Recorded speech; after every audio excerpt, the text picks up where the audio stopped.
reading lines with another person. And that person was the main character, Chani Brat. And instantly, me and him just clicked. We looked at each other. I felt like I knew him. He felt like he knew me. It was like, I know this dude. Where's this dude from? Hey, it's Devin Sampson Craig. You're listening to Daybreak Star Radio, the only station that's indigenizing the airwaves. Hey everybody, it's Ronnie with Daybreak Star Radio, the only station indigenizing the airwaves. And today I'm excited we're going to speak with another amazing actor from the Netflix's Rez Ball. I've got Devin Sampson Craig here with me. Thank you so much for joining us. How are you doing? Thanks, Ronnie. I'm doing good. Just been chilling. Oh, I just enjoying it. The movie and the release and everything. Been having fun. So first off, tell us a little bit about you and where you come from and your background. Like what great nation do you hail from? My name is Devin Sampson Craig. I come from the Yakima Indian Reservation. I'm a proud descendant, but I'm also enrolled in the Pyramid Lake Paiute tribe. But I come from a small town named White Swan, Washington. That's in the heart of the Yakima Indian Reservation, located in South Central Washington. And I'm born and bred. I grew up there my whole life for the first 18 years, and then I moved here to Seattle to pursue, um, higher education here at the University of Washington. And I'm actually here right now pursuing, my fourth year undergraduate, and I play Bryson Bodoni in the film. This is Sherry Steele, our station manager. We're speaking with Devin Sampson Craig from Hi. Rez Ball. How are I you? think I'm doing good, Sherry. How are you? Do you remember me? Yeah, no, I remember you. It's nice to see you again. Okay. I'm so glad you got to be a part of this movie. Yeah, me too. Just it's crazy how, it's come full circle. I was working there and then, I land something. The next thing you know, you guys are reaching out to, have an interview with me. Yeah, no, it's so good to see you.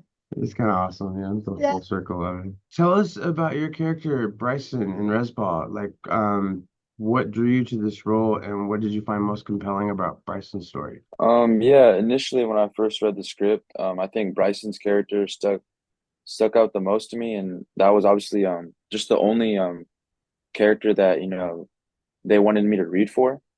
But I'm also grateful for that because Bryson specifically, I see Bryson not within myself, but also within other people from my res and in my family and just everywhere, all over Indian country.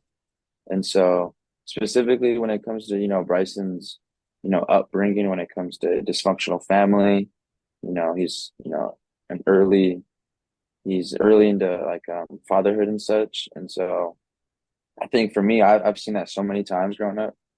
And so I think that spoke to me just in terms of, all right, as an actor, I know I can for sure, portray this role as authentic as I can.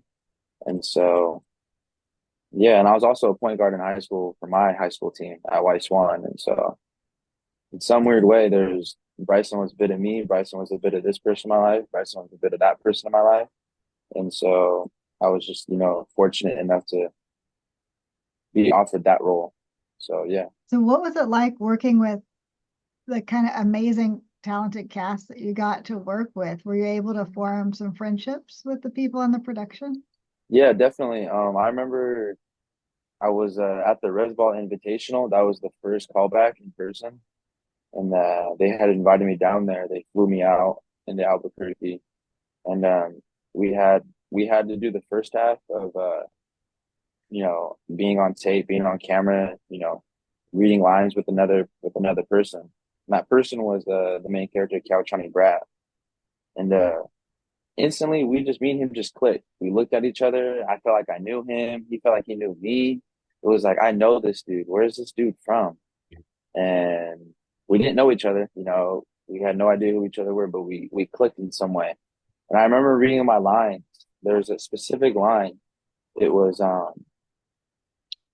it was the bus scene. It's the first scene that I have, screen time. And I had improv that scene just a little bit better than I guess what's in the film. And I just remember vividly, them laughing and Chani laughing, and just all of us clicking instantly. And so I definitely for sure say, my relationship with Sydney and Chani has been kind of been strong from the get. And so I still talk to Sydney, you know, all the time. I still talk to Caltrani every day. Me and him like best friends. That's my brother.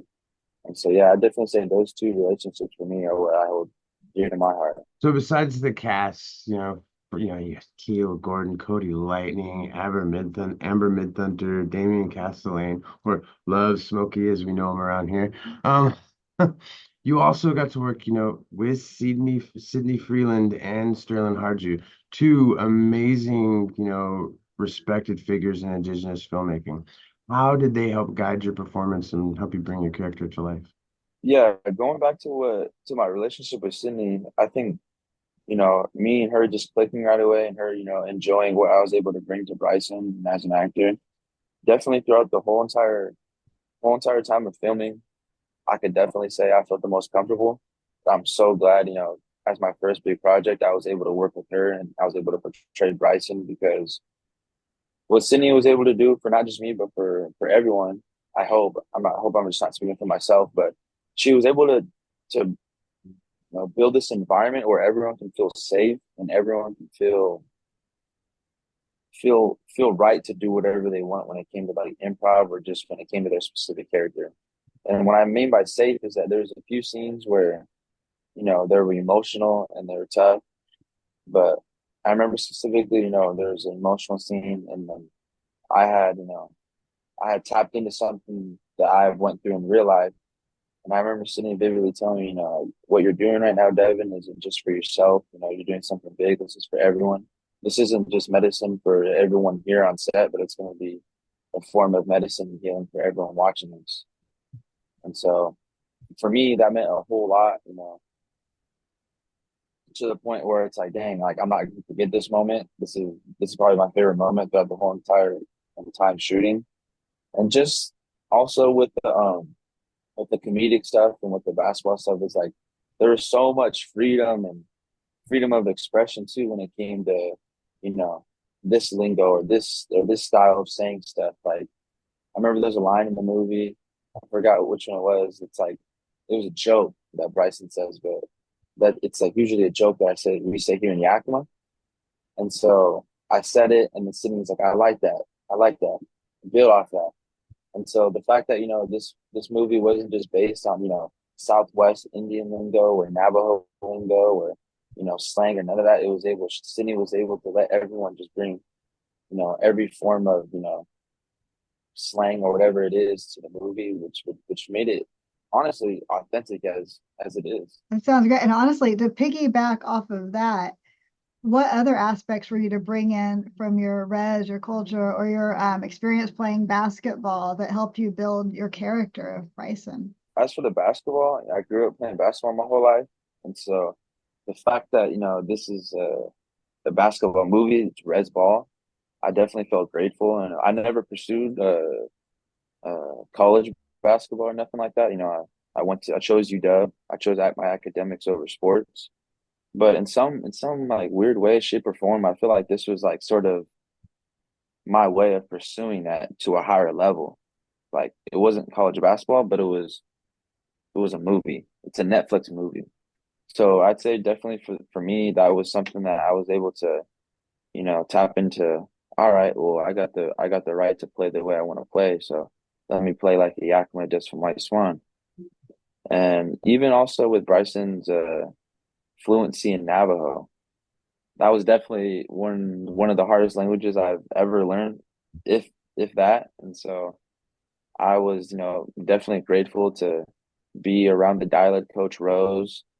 She was very helpful. She was very patient. I remember there's so many times where I would try to get, certain glottal stops and all that stuff done, but I just couldn't do it right then and then. But she was very patient with me, and so was Sydney, and they helped me out a lot with pronunciation and everything, even on set and even in ADR. And so I was able to, I really felt like I was able to tap into that and actually care because I do care about my own Ichishkin language. I'm not fluent, but I've been, self-taught. I've always been around my kappa, my grandma, and my Ella, my dad, and my mom, who've always been speaking it around me since I can remember. And so for me to take my Yakima pride into knowing my language, I was able to apply that to Bryson's character fluently knowing Navajo in the film. So Rez Ball has like So very strong themes of resilience, community, and like cultural pride. So how did you personally connect with those themes, and what message do you hope the audience is going to take away from the film? When you speak about resilience, when you speak about, strongly rooted in tradition and culture, I think I think nowadays, it's kind of hit or miss for a lot of hit or miss for a lot of, younger generations today. You have a lot of generations that are easily influenced into what the mainstream society, is putting on a show, whether that be on social media, whether that be at school, whether that be at home as well. And then you have some, communities with generations that are very tapped in and very rooted into who they are as Native Americans. And I'm bringing this up because I myself have been part of both. And so again, I've found so many people saying it to me. It's like if they seen this movie at a younger age, it would have felt so much better for them, as when it came to their identity, their mental, their emotional, and even as spiritual. Because I feel like as Rez Ball, that's for me as well, it's been something so inspirational when it comes to the whole storyline. Like, okay, what do they do when they lose their star player? We go back to the traditional ways. We go back to knowing what our ancestors were doing since time immemorial. We're not going straight to uh American medicine or American ways of dealing with things. We're not going into a room and talking to a person sitting for hours. We're not, sitting around and watching TV and going on our phones, eating chips, drinking Red Bull. We're not smoking weed. We're not drinking alcohol. We're going back to what our people have been doing for thousands of years.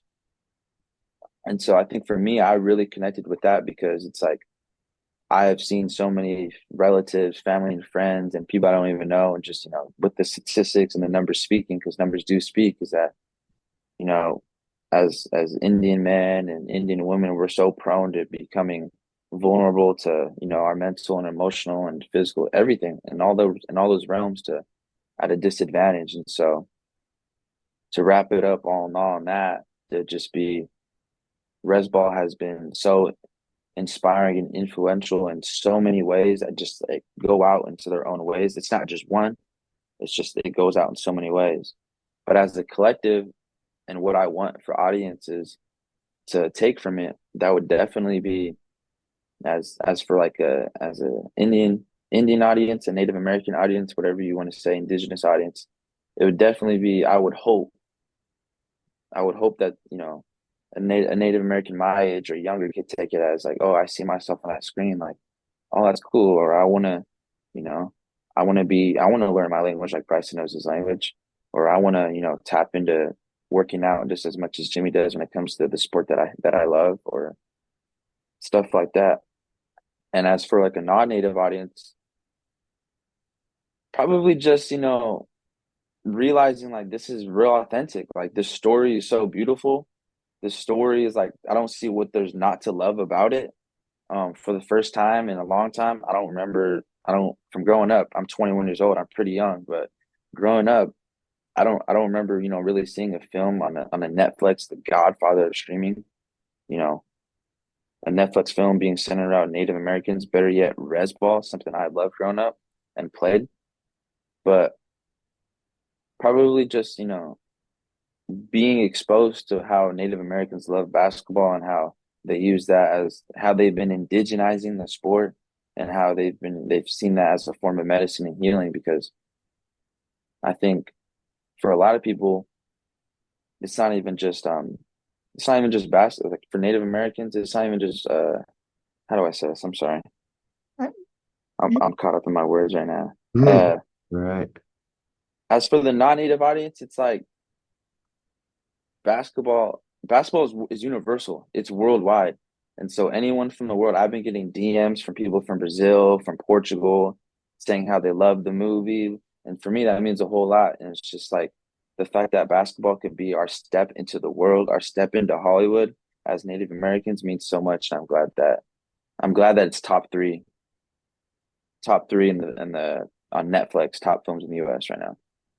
So yeah, wild answer, but No, it was an amazing answer. And first off, I want to say, as someone who is well more than twice your age, it is very refreshing to hear your words for someone that is so young and stuff like that.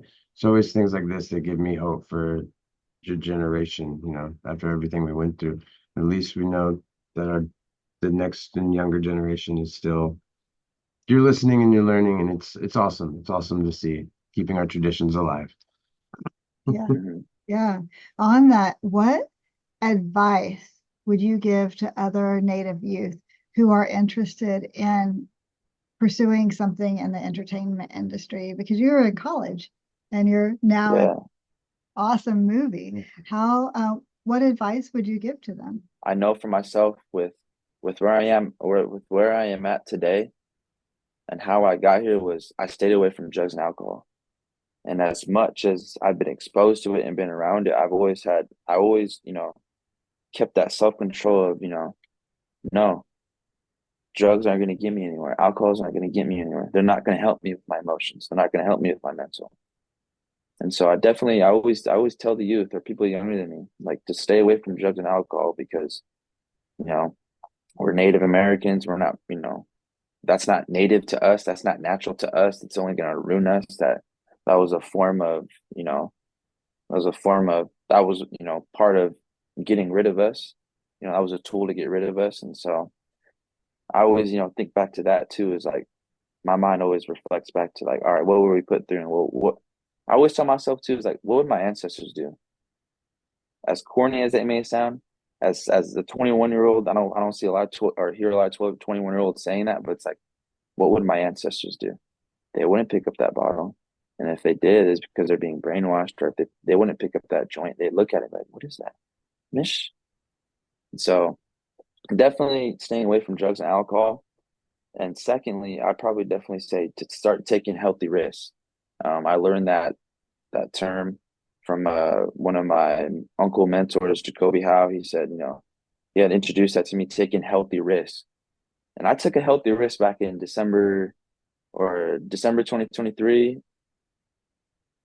Wait, no, actually, sorry, scratch that. I took a healthy risk back in January 2023. I seen the flyer. I didn't have Instagram at the time, but my dad sent me a picture of the flyer. I'm studying for a midterm, and I'm just like, what's my dad sending me? And I'm just like, I'm not gonna get accepted. They're not gonna see me. I'm just a kid from White Swan. I'm just, I'm just a native in Seattle going to UW. I I sent my tapes in. I flipped my phone around and took a selfie like this for my headshot because I don't have no professional headshots. And they kept responding back to me, and me and my dad thought it was a scam at first. We're all looking these people up, Sydney Freeland, Mid Thunder Casting. We're like, no, this is fake. Like, this is fake. Then once they invited me to come to Albuquerque and fly me out, I was like, okay, like something's got to be real. Found out it was real, but all that wouldn't have happened if I didn't take that healthy risk. If I didn't just bet on myself, I didn't believe in myself, and if I just listened to that little voice in the back of my head. But I didn't. I took that healthy risk, and ever since then, everything has been up, and the rest is history. So stay away from drugs and alcohol and start taking those healthy risks because they'll pay off. While you were in this movie and filming it, did you stay in school? No, I actually found myself withdrawing from my winter quarter classes that winter and then taking all of spring off. So it was definitely a sacrifice and a great sacrifice. Yeah. Sacrifices too. I found myself taking a lot lately, but everything's been paying off, and I'm a fourth year undergraduate here. I can kind of be on time to graduate this spring if I really work hard. I don't see myself not working hard, but yeah, Oh, that's awesome. It falls right in there with your healthy risks that you were talking Yeah. about. You took hmm the risk to take off school, and here's your result. yeah. Yeah, good job. So looking ahead, are there any other projects or goals you're excited to pursue after Rez Ball? Like what's next for you? Maybe some more acting, or are we just gonna focus on school for now? To be honest with you guys, I definitely want to pursue acting. This is something that I've been exposed to. Like this is something I wouldn't say was a dream. I think I found Sydney saying it on this interview with you guys. She had never thought she was gonna be a director or a writer. I think for me too, like I loved watching movies growing up. whether I was at my grandpa's or my grandma's, I'd find myself putting in the VHS tapes, putting in the DVDs. I'm not that young. I'm not that old, but I'm old enough to do the VHS tapes. And so, I was always, watching movies. Kids nowadays, it's the phones, it's the iPads. For me, I had movies. And so in some weird way, I think I've always been destined, to find myself within cinema or acting and all that sort. And so I think now this has resparked my interest or resparked my love for it to say, oh, I can do this. Like I do have, people who see something in me, or I do see myself doing this type of stuff. So let me lock in. Let me put 10 toes down and see what this can get me. And so I think for now, I've been auditioning for tapes. Obviously, I haven't done anything yet because I would have, hinted it or told you guys. But I'm gonna keep auditioning. I'm gonna keep working hard, sending tapes, getting myself on camera. But as of right now, yes, I'm just kind of in my fourth year as an undergrad. But if something pops up, I am willing to take another healthy risk and put school on pause because school's always going to be here. And that's something that UW has always supported me with is that school's going to be here. We here at UW we support you in your journey as a human. So we can definitely support that. And so that's definitely probably my plan right now is just going along with school for my fourth year. And if a role pops up or project happens, I'm definitely gonna pursue that. Awesome. Well, and that's the thing about journeys and dreams is that if you had the same journey every day and it went in the straight line, and if you had the same dream every day and it was the same one, neither one would be very interesting. So Yeah. good job to you. Thank you. Yeah. Thank you so much for speaking with us. Like I said, I've seen the movie multiple times now. Netflix gave me that screener copy a while ago, and I've just been like, let's talk about this with no one. But now I can, and I'm very happy about that. But yeah, for all of our listeners out there, make sure you guys go hit up Netflix. It's out now. Rez Ball, of course, it stars Devin Sampson Craig here, along with Evermid Thunder, Kill Gordon, Dallas Goldtooth, Kusum Goodwin, Zoe Reyes, Damian Castellane, JoJo Jackson, River Rain Thomas, and a slew. Oh, Johnny Brad. Don't want to miss that one because that's a main character there. Yeah, just an amazing cast of newcomers that you guys all did an amazing job with this film, and I really appreciate all the work you guys did. And again, thank you so much for speaking with us. Thank you guys. I appreciate it.